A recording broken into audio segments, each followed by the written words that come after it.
Hey YouTube, here's a big 101 here. Just want to give you a quick after Christmas, after New Year's update. Um, Everything went pretty good for Christmas, as you might have been able to see from my after Christmas videos. Here in the last week or so, I made arrangements to go to the range with a fellow YouTuber, somebody on my subscription list, Hell at Home. His voice sounded kind of familiar, but you know, voices are voices, and I wasn't quite sure, if I'd recognize him or not. In his videos, I don't think I remember seeing any video footage of his face. So I get to the range, and it's actually a guy that I work with occasionally. Somebody who kind of does what I do. So his YouTube name is Hell at Home. That's right, Hell at Home. Look on my subscriber list. You'll see. He's a good guy.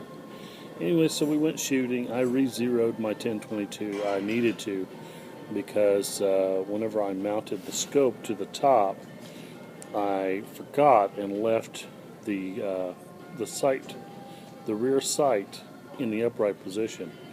And so rather than it going forward when I put the scope on it, it went backwards, and so it was kind of off.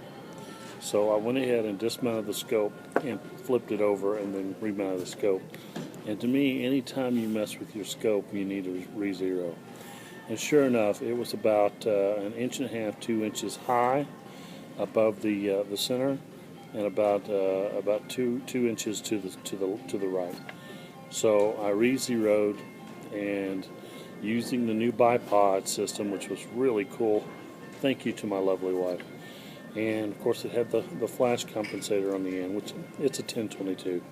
I'm not sure that it really does anything, but it looks kind of tactile. It looks kind of cool. I like it. What I didn't quite realize is that the little Allen wrench that they sent with it is just a tad too small for the Allen hole. And so I didn't quite get it on there as tight as I should have. And at some point in there, when I fired, it must have fell off the end. Oh my gosh, I was freaking out because I lost that thing, and my wife got that just this last Christmas for a present. So I called the range. He didn't know at that time. I was able to call back a couple days later, and sure enough, when he was out there picking up the brass in front of the lanes, he found it. It had fallen right off the edge. And so I was able to go pick that back up, and I got it back. And so the next thing is I need to get me an Allen wrench that'll fit that thing and tighten that sucker on there so it doesn't ever do that again. Other than that, we had a great day shooting. It was a little chilly, not as cold as in some parts of the country, but for here it was a little chilly. And we had a blast. I brought my Mosquito, 6-hour Mosquito, and of course the Ruger 1022, and my Ruger SR9C, which I fired out a magazine full right there. He brought a Smith & Wesson 1522, and so we had a little bit of fun, shooting that as well.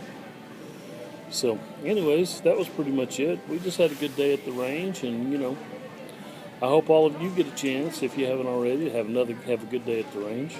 It's always fun to go shoot some rounds, put holes in paper targets. So, with that said, thanks everybody for watching. Thanks for listening. Please hit the like button. Please hit the subscribe button. I think that's up there. And stay safe and shoot straight.